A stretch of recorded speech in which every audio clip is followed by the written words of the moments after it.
Hello everyone, let's look at another math question. Fill the circle with either plus or minus so that this equation actually holds. Right, so 6 something 2 something 5 something 1 equals to 8. So you have to replace those circles with either plus or minus so that eventually the right hand side is exactly, the left hand side is also 8.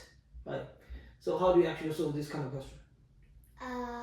You fill this with something, you fill this with something, and you fill this with something. Yeah, but what's that something then? Is it gonna be plus over here? Plus. Okay, let's put plus over there.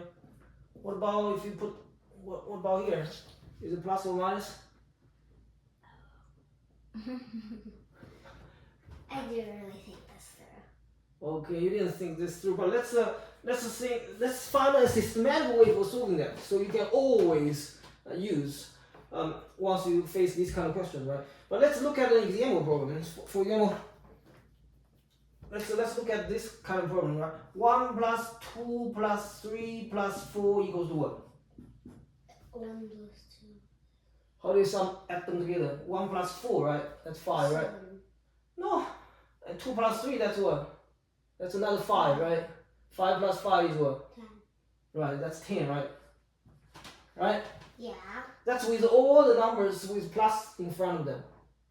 Right? What about plus, minus, plus? Yeah. Well, suppose I just change one of the plus. Say this plus. From a plus into a minus. How that's going to change the result?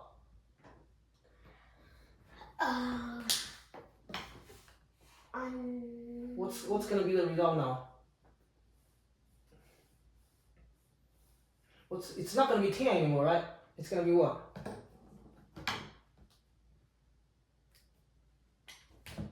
Uh, 2. Yeah, it's going to be 2, right?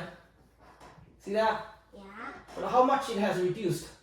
By 4? No, by 8, right? 8.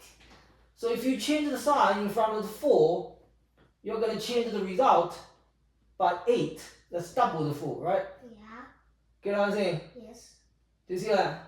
Yeah. So if I change this sign back from minus to plus, right? But instead I change this plus into minus. How am I going to change the result? 1 minus 2. No, it's going to be 10 minus 4, right? Yeah. Because it's always going to reduce by like a double of the number with the sign switched. See what I mean? Yeah. So the result is not going to be 10 anymore, right? It's going to be 10 minus what? 8. No, 10 minus 4, right? 4.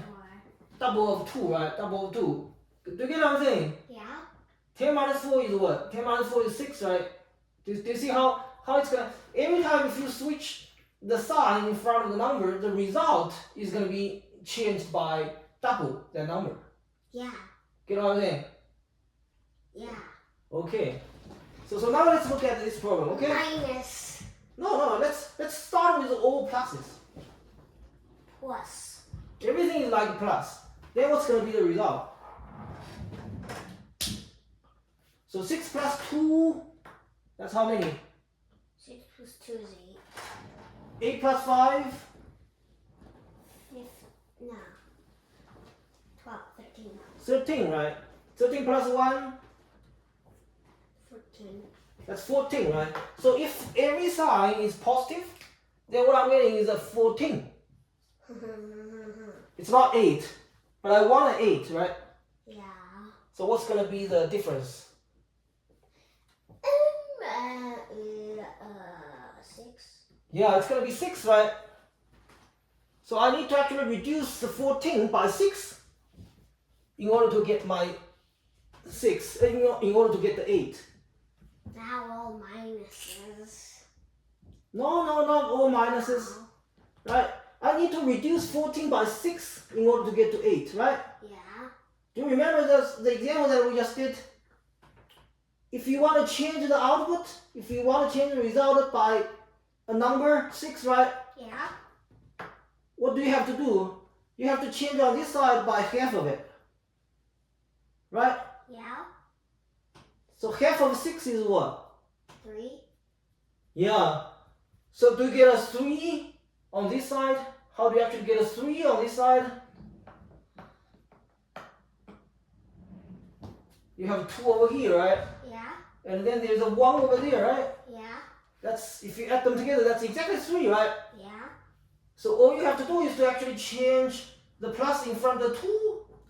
Minus plus minus. Right, that's gonna give you 8. Do you get what I mean? Right? 6 minus 2 equals to what? 4. Right, 4 plus 5. 9. 9 minus 1. 8. That's exactly 8. Get what I'm saying? Yeah. That's how you solve these kind of problems. You assume that it's all plus, and then get the result, right? Yeah. And then take that result and then subtract the what number that you want to get, right? That's gonna give you 6, right? Yeah.